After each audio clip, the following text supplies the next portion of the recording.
James 3:5-6. Ang dila ng tao, maliit na bahagi lamang ng katawan, ngunit napakalaki ng ipinagyayabang.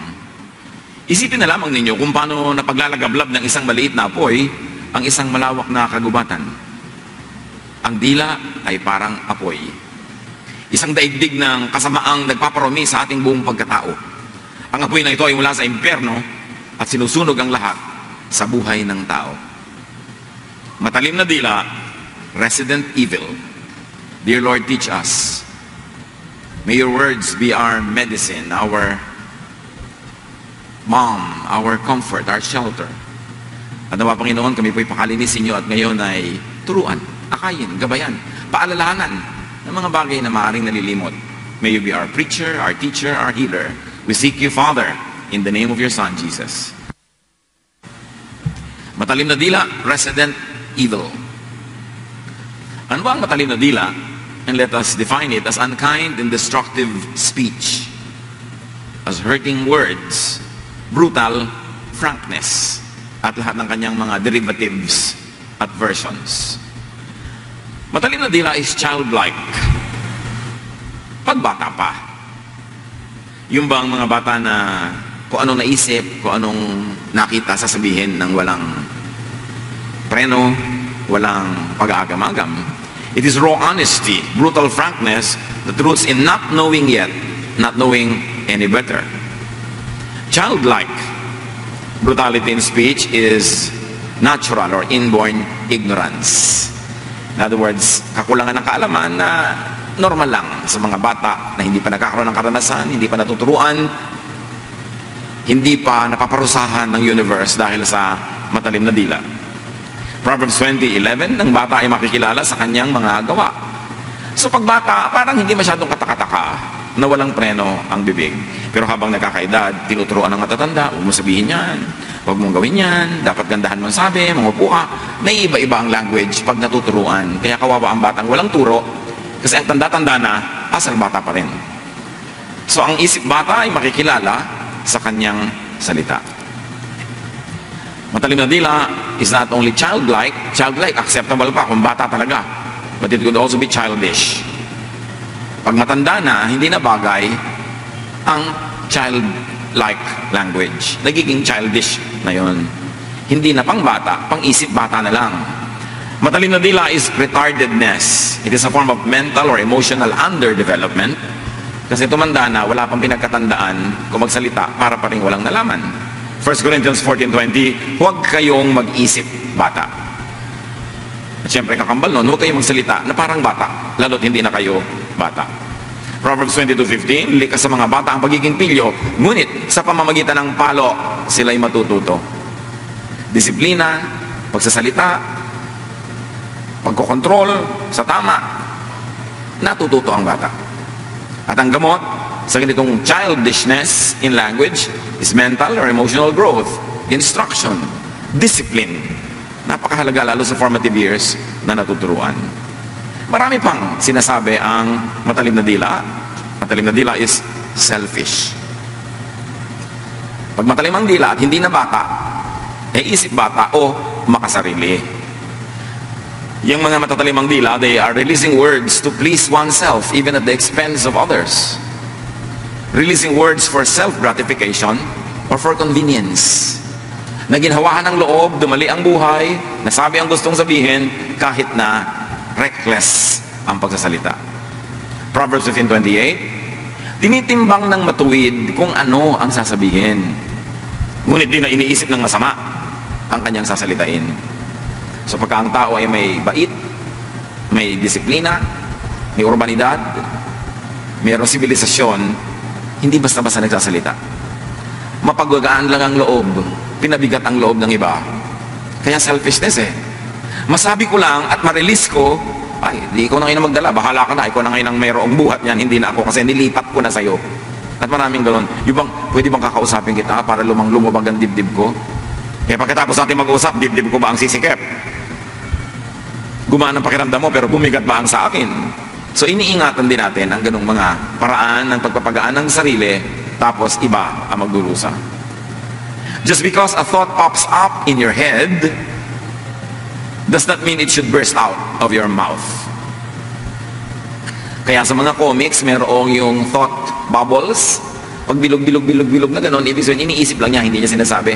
Pero pag line, yung guhit, tapos yung mga salita, nakasulat doon sa may bilog, sinabi niya yun. Hindi ko man naiisip, sinasabi. Ganun nga yung childlike At ganun din yung childish. At ganun ang selfish. Proverbs 17:27, nagtataglay ng kaalaman ang maingat magsalita. Speak to benefit.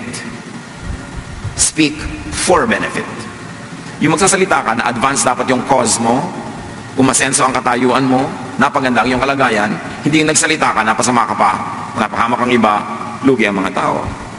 The more intelligent, mature, and wise, the more able to discern what not to say. How to speak kindly and diplomatically. The more able to speak with minimum damage to others and to oneself. May mga tao, pag nabuka ng salita, may madadamage. Iba o siya or both. Mabuti pa pag ganoon, huwag ka na lang magsalita. Hindi ko mo ang tao edukado o marunong o maalam ay maganda na magsalita. Being knowledgeable, informed, or educated is no guarantee of wisdom in the use of words. Kadalasan pa nga, oftentimes, more education, more power, more wealth, means more arrogance, more carelessness and cruelty, more spiritual corruption. Dapat lang maingat magsalita ang maralita, ang mahina, ang mababa, ang kalagayan. Kasi kailangan niya ng favor ng mga may kapangyarihan. Dapat lang. Ang kahanga-hanga yung maganda magsalita, magalang, nag-iisip, kahit makapangyarihan siya, kahit mayaman siya, kahit siya ang titingala o siya ang nakatataas sa iba in terms of rank, in terms of power, tapos ang ingat-ingat pa rin niya, yun ang tunay na good speech. Many people are only obligated to be polite because they are powerless. But the moment they become powerful, lumalabas ang totoo. Kaya kahanga-hanga sa mga makapangyarihan yung nananatiling magalang sa pagsasalita. Proverbs 10:19, sin is not ended by multiplying words, but the prudent hold their tongues. Ang maalam, ang tunay na marunong, pinipigilan ng bibig. Hindi laging ibinubulalas yung nasa lalamunan na salita na gustong lumabas. Ang matalim na dila is rude and unkind. Proverbs 15:4, a perverse tongue crushes the spirit. Ang matalas sa pangungusap ay masakit sa kalooban. Dapat blessing tayo sa kapwa, hindi curse. Pag nagsasalita tayo, dapat gumagaan yung mabigat ang pakiramdam, lumiliwanag yung nadidiliman, tumutuwid yung liko, sumasarap yung mapait, yung mapakla. Pero, paano kung tuwing nagsasalita tayo, may nasasaktan? Ang taong kapwa natin, ang daming problema. Di natin alam yun. Maraming suliranin, maraming bigat, maraming bayarin, maraming sakit, maraming umaasa sa kanya. Tapos pagsasalita ka, sasaktan mo pa, dadagdagan mo ang bigat ng buhay. Kaya dapat blessing pag nagsasalita ang tao. Kumisan kahit na ang sasabihin natin ay hindi talaga napakasarap na sabihin, pero sa pagbibitaw ng salita, sa korte ng iyong mga phrases, mapapagaan mo ang dapat sana ay mabigat. Proverbs 12:18, ang matalas sa pananalita ay sumusugat sa damdamin. Gusto ba natin na nakakasugat tayo ng damdamin? Ipagyayabang pa natin na we are brutally frank, na diniretsa natin na isang tao, pinahiya natin, sinaktan natin ang kalooban. What is godly in that? Yung matalim na dila is foolish. Isang kahangalan na ang dila natin ay ubod ng talim, lahat ng tamaan, nasusugatan, nagdurugo. Sapagkat ipagdaramdam nila. Ipagdamdam nila yun, di syempre, dinaramdam ng Diyos yun dahil sabi niya, whatever you do to the least of this, you do to me. Kung hindi nila ipagdamdam, gumanti pa sa'yo. So it's really foolish. A needless burden and liability pagka ang dila ay sobrang matalim. Psalm 52:4-5, you love every harmful word. Surely God will bring you down to everlasting ruin. Merong mga ayaw na ayaw ng Diyos, obviously sa Bible, at isa doon talaga yung unkind speech, perverse tongue, masakit na salita. Ito ang dapat pinanggigigilan ng mga moralista. Dahil ang dami-daming verses sa Bible tungkol dito. Yung iba naman pinanggigigilan nila, sometimes hindi ka pa makakaipon ng 4 o 5 verses sa buong Bible. Pero yun ang pinanggigigilan. Pero itong perverse language, hurting people when you open your mouth, kahit nga mga religyoso, lahat tayo, pag sinuri natin ang sarili, we could be guilty because we have the tendency to be hurting. We project our hurts on other people's screens. Kaya kung nasasaktan tayo, nananakit din tayo. Dapat sinusuri natin sarili. Bakit palagi ako nananakit? Is it because I am hurting? Ang tendency kasi natin, gumanti. Kaya pag ganoon, dapat hukayin natin yung tunay na dahilan kung bakit tayo mapait, bakit tayo negative, bakit tayo pessimistic. Para pag nabunot yon, susunod ang lahat ng ginagawa natin, including our speech. Words are very powerful. Words are gifts from God. But Satan is continuously robbing us of that giftedness and turning that gift into a curse. Words could heal or injure people. So why be an instrument of the devil to injure people when you could be an instrument of God to heal? Proverbs 12:6, pumapatay ng lihim ang mga pangungusap na masama. Sinabi mo doon sa tao, o may pinag-uusapan kayong ibang tao, nasisira siya, pinapatay mo siya. Proverbs 15:1, a gentle answer turns away wrath, but a harsh word stirs up anger. So ipagpalagay na, galit na galit sa atin yung kapwa natin. Sasagutin mo ng galit din, edi lalala. Ang sagot sa galit, ibanayad at mahinahon na salita, dahil yan ang nagpapatanggal ng galit ng kausap. Ang tunay na nanalo sa pagtatalo, true victory in a verbal combat is not by outwitting your opponent. True victory is when you have turned your opponent into a friend. So pag may masama siyang sinabi, ang sagot mo maganda, masama pa rin ang sasabihin niyan, pero hindi na masyado, medyo mahina-hina na, maganda pa rin ang sagot mo, tinatanggalan mo siya ng lakas para maging masama. Kasi ang tunay na panlaban lang sa kasamaan ay kabutihan. Kasi ang kasamaan, pag sinagot mo ng kasamaan din, pinalalakas mo siya. Parang apoy na naglalagablab, galit na galit, bubusan mo ng galit din, parang gasolina ang ibinuhos mo, lalo siya mag-aapoy. Ang tunay na pagwawagi sa pakikipagtalo ay yung napababa mo ang boses ng iyong kausap, napahinahon mo siya at nagsorry pa siya. Yun ang tunay na wagi. Hindi mo ipagyayabang yung masasaktan mo siya kasi kung natalo mo man siya sa oras na yon, naghahanda lang yan ng panahon at lakas para talunin ka bukas. Hindi yan matatapos. Proverbs 16:24, gracious words are a honeycomb, sweet to the soul, healing to the bones. Ang galing nila noon, alam na nila yung mga medical and therapeutic properties of honey, na talagang ang pulot-pukyutan ay nakakapagpagaling, nakakapagpasarap pa ng pakiramdam. Words could build or destroy. When you talk about your husband, your wife, your child, your cousin, are you building or destroying?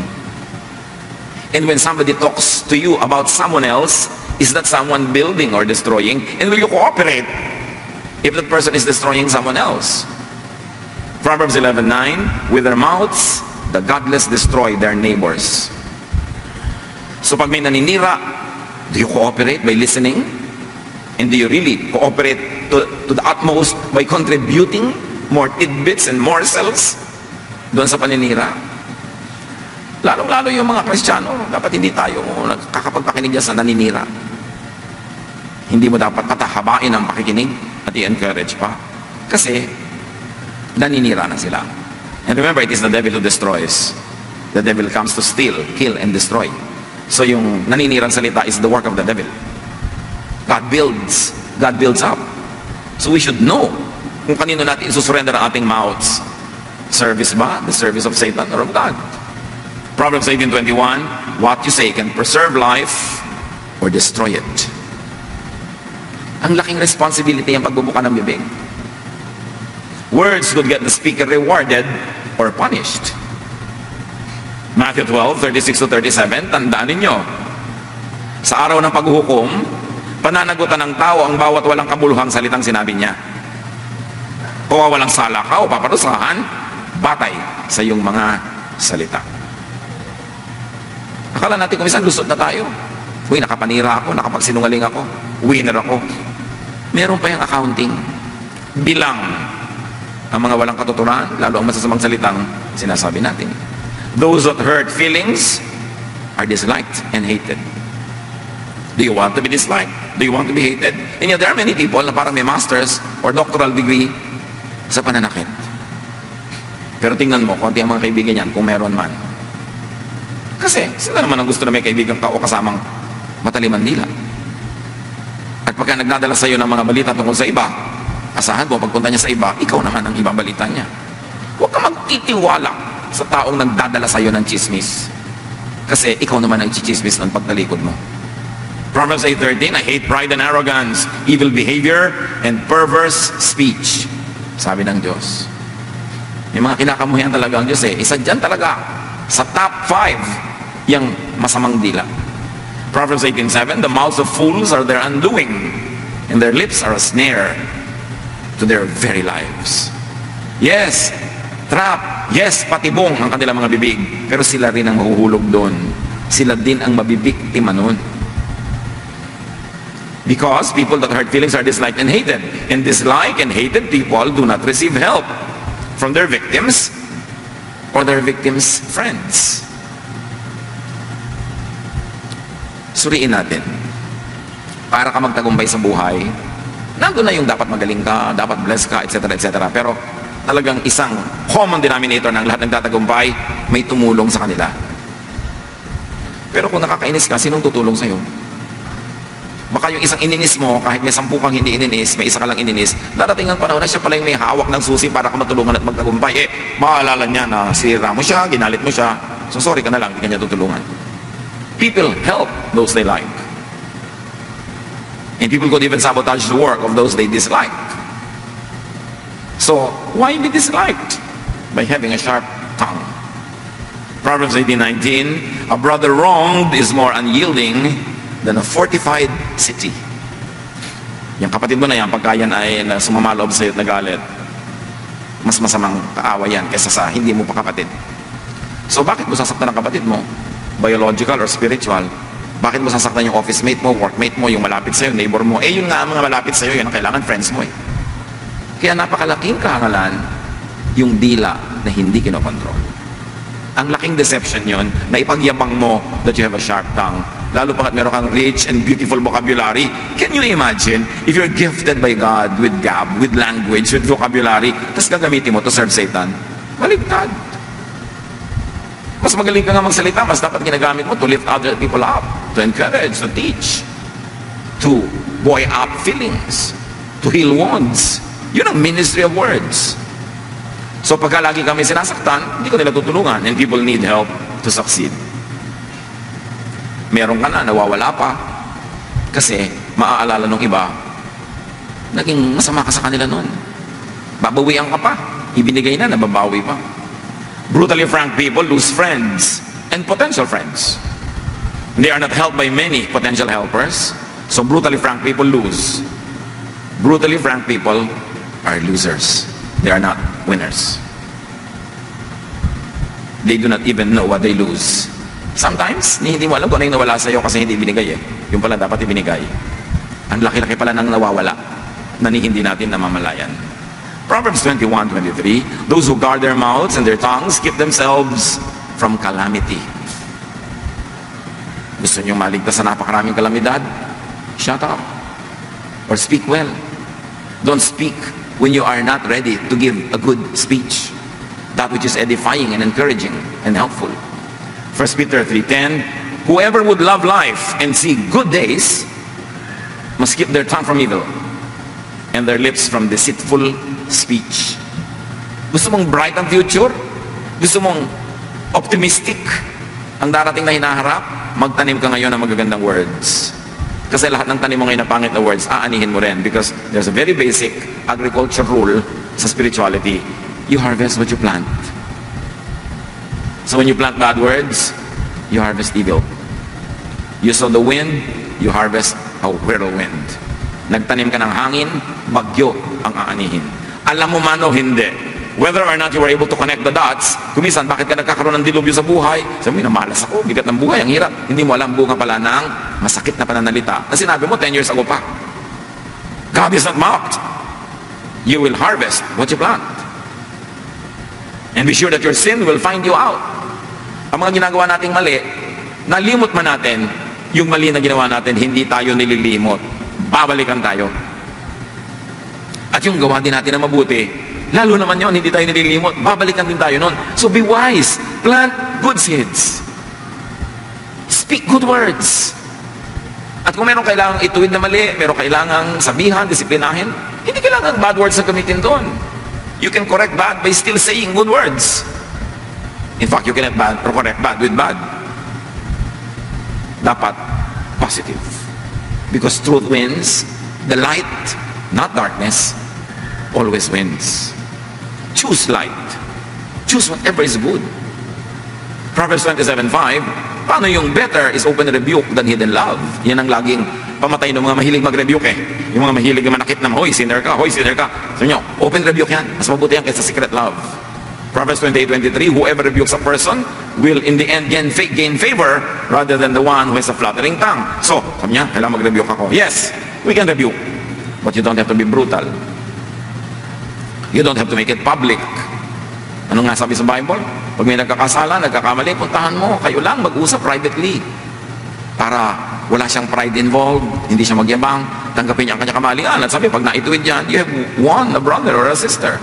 At pag talagang super, ayaw niya makinig, nagpatulong ka pa sa iba para siya ituwid, ayaw pa rin, tapos yung kasalanan niya is affecting everybody, that's when you tell everybody, so that they will not be affected by that sin. Pero kung private lang yung sin niya, hindi mo kailangan gawing public. Pero kung nakaka-affect na sa public, hindi doon palang ginagawa yan na ganun. Pero just the same, ang first 3 steps is quiet correction. Kasi mas nakikinig ang tao, lalo't itutuwid mo siya, sasabihin mo ang kanyang mali, mas nakikinig siya pag sarilinan lang yung usapan kaysa public. Kasi pag may audience na, yung pride niya naandar, ide-defend na niya ang sarili niya kasi offensive na yung procedure, yung method. Kaya mas maganda tahimik. Yes, we can rebuke. But how? That is what is important. Hindi yung judgmental, hindi self-righteous, kundi para bang may sugat siya, bubulat-latin mo kahit mahapde, lalanggasin mo kahit masakit, kasi gusto mo siyang gumaling. Hindi dahil lang gusto mo siyang ipahiya, gusto mo siyang i-judge, at gusto mo siyang gantihan. Okay ba yun? At malalaman yun ng tao na nire-review kung ano ang iyong layunin. Brutal frankness need not shape, flavor, frame, and damage truthfulness. Frankness, loving correction and rebuke. Hindi kailangan maging brutal. Loving pa rin kahit kinokorrect. Yung alam ng tao na itinutuwid mo siya kasi mahal mo siya, hindi dahil gusto mo siyang masaktan para ka makabawi. Rebuke and frankness could be gentle and even endearing. Yung bang itinuwid ka na pero napamahal pa sa iyo yung nagtuwid kasi ang ganda ng pag-handle. Hindi kanya pinahiya, hindi ka sinaktan. May malasakit, dahan-dahan, iniingatan ka. Frankness should be constructive, not destructive. Frankness should make friends, not enemies. Frankness should help, not hurt others and yourself. Frankness benefit others and even yourself. Pag hindi beneficial yung frankness, saka na, ipaghintay mo na ibang panahon, pag mas tama yung klima para magsalita at pag mas handa ka magsabi in the best possible way. Kind words are light, but they carry great weight. Yan ang maganda. Ang gaan ng dating, pero ang bigat ng dala. Naramdaman din, pero hindi mo idinagan sa kanya bigla-bigla. Why lose friends? Because of your words. When you can win friends because of your words. We should all grow up. Kasi mas yumayaman, mas tumataas ang ranggo, mas nagkakaroon ng kapangyarihan, kumisan, mas nagiging pabaya sa pagsasalita. Para bang hindi mo na kailangan makisama kasi, hindi mo na kailangan na makiramdam kasi ikaw naman yung makapangyarihan. Pero hindi dapat ganoon ang mga anak ng Diyos. Mas nagiging makapangyarihan ka, mas nagiging kang maibigin at mapag-aruga sa mga mas mahina kaysa sa'yo. Hindi mo kinokorrupt yung power to benefit only yourself. 1 Corinthians 13:11, nung ako'y bata pa, ako'y nagsasalita, nag-iisip, at nangangatwirang tulad ng bata. Ngayong ako'y mayroon ng sapat na gulang, iniwan ko na ang mga asal ng bata. Iniwan ko na ang salita ng bata, ang salita ng mga immature. So considerate, polite, and seasoned language is a sign of maturity. It's a sign of kindness and of wisdom. Kung talagang matalino ka, dapat maganda kang magbitaw ng salita. Ngayon, kung edukado ka lang, knowledgeable ka lang, tapos ang pangit-pangit mo magbitaw ng salita, informed ka lang, pero hindi ka matalino. You are better informed, but you are not wiser. Kaya mahalaga yun na tinatansya-tansya natin ang ating pagsasalita. Kahit mga yung mga spiritual languages, high-sounding ideologies, sabi ni Paul sa 1 Corinthians 13:1, if I speak in the tongues of men and of angels, but do not have love, I'm only a resounding gong or a clanging cymbal. Magaling man ako magsalita, salitang espiritual, kaya ko man, maging salita ng mga anghel, hindi naman ako mapagmahal. Sabi niyo ganun, useless. Para lang kung kumakalampag na lata, maingay na gong, walang saysay. Bali wala ang religious work and religious words kung ang words ay hindi loving. So bitbit mo yung Bible, sa ulo mo yung mga verses, bato ka ng bato para ka manakit, para ka mang judge, huwag na lang, useless. It doesn't work. Lalayo lang ang loob ng tao sa'yo, lalayo ang loob nila sa Bible, at kung minsan nadadamay ang Diyos. Alam niyo ba, marami mga tao sabi nila, atheist ako, hindi ako niniwala sa Diyos, ayoko sa Diyos. Hindi naman yung totoo eh. Ang totoo, ayaw nila sa mga religious people. Ayaw nila sa mga religions, nadadama yung Diyos kasi yung mga religion, they stand as if they represent God. So if you don't like them, automatically you don't like God na. Pero hindi yun ganon. We should delineate that there are people who believe in God but they don't believe in corporate religions. There are people who believe personally in God but they don't believe in religious leaders who stand as if they represent God. Kasi yung mga galit nila doon sa mga representatives, sa mga religious people, nalilipat tuloy sa Diyos, akala mo sa Diyos galit, hindi naman pala. Kahit mga atheist, ang dami na natin nakausap na ganyan. I don't believe in God, pero pagka inanalyze mo, kinausap mo yung pala, they don't believe in corporate, organized religion. Na hindi pala sila, hindi sa Diyos, hindi naniniwala, kundi hindi sila naniniwala sa theology ng mga tao, ng mga relihiyoso na ang historical record, talaga namang questionable. Dahil sa misrepresentation of religions, of religious people, people who don't like those religions think that it is God they do not like. Okay ba yun? Madalas pa nga ang Diyos misrepresented by corporate religions more than being faithfully represented. So hindi masama na i-criticize natin ang religion, religious practices, even some religious teachings, lalong-lalo kung parang kabaligtaran naman yun ang tunay na pagkakaunawa natin sa Diyos. Sometimes by criticizing theology, by criticizing religious groups and religious practices, you're actually releasing God, setting God free from the molds and the images created by religions. Kasi kanya-kanyang gawa ng Diyos-Diyosan, kanya-kanyang gawa ng mga puon-puonan, kanya-kanyang gawa ng mga imahe, ng mga mental constructs of mga theologians about God. But going against their theologies doesn't always mean going against God. Kung minsan nga, you're doing God a favor by going against the theology that misrepresents God. That's why language is very important. When people assume that when they talk that they're talking for the divine, tapos kung ano-ano sasabihin nila at mga kabalbalan, nadadamay ang Diyos. Language is very powerful. That's why we are custodians of it, and all the more that we should be careful. James 1:26, those who consider themselves religious and yet do not keep a tight rein on their tongues deceive themselves, and their religion is worthless. Yun ang sinasabi natin. Yung mga nagsasabing relihiyoso sila pero ang pagsasalita naman nila walang preno, fuming with hatred, with anger. Sabi ko nun, iloloko nyo yung mga sarili. Hindi kayo tunay na maka-Diyos at baliwala ang inyong relihiyon. Bad words, those that hurt others, undo and negate good deeds. Gagawa ka ng mabuti, tapos bigla mo susumbatan, nabaliwala yung ginawa mo. Bibigyan mo ng kailangan niya, tapos mumurahin mo siya, lalaitin mo, nabaliwala yung binigay mo. Sayang. Gumawa ka na ng mabuti, sundan mo rin ng mabuting word. Hindi yung babawiin mo pa yung mabuting nagawa mo with bad words. And sometimes it happens in many families. Tutulungan natin yung tao, pagkatapos bigla mo lalaitin, bigla mong iinsultuhin. Tapos, ang ending nung galit pa siya sa'yo eh. Kaya doble lugi ka. Ikaw na yung nagbigay, galit pa siya sa'yo. Kasi siguro, naging careless tayo sa words. Okay lang naman na magsabi ka na magtrabaho ka naman para ka kumita, pero hindi mo kailangang insultuhin yung tao. Choice of words. Ephesians 4:29, huwag kayong gumamit ng masasamang salita, kundi yung makapagpapalakas at angkop sa pagkakataon upang makapagdulot ng mabuti sa mga nakikinig. Pag nagalit mo ang iyong kaharap, hindi mabuti ang idinulot, sayang yung words. Dapat ang prayer natin should be Psalm 141 verse 3. Set a guard over my mouth, Lord. Keep watch over the door of my lips. Bantayan nyo nga po ang aking pagsasalita.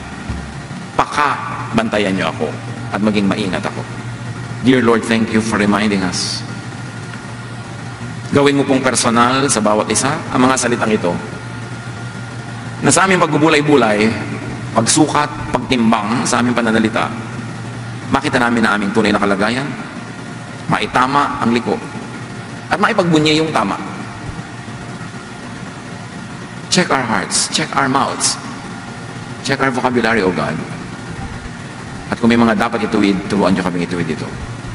Pagbulay-bulayan natin mga kapatid kung paano gagawing personal ang mga salitang ito na nagmula sa mga banal na kasulatan. Be with the Lord in silent reflection. And may the Lord forgive us, cleanse us, empower us, so that we will know our correct position in terms of speech. It is a gift from God to be used for good. Lord, be with your people as everyone remains silent with you for a while.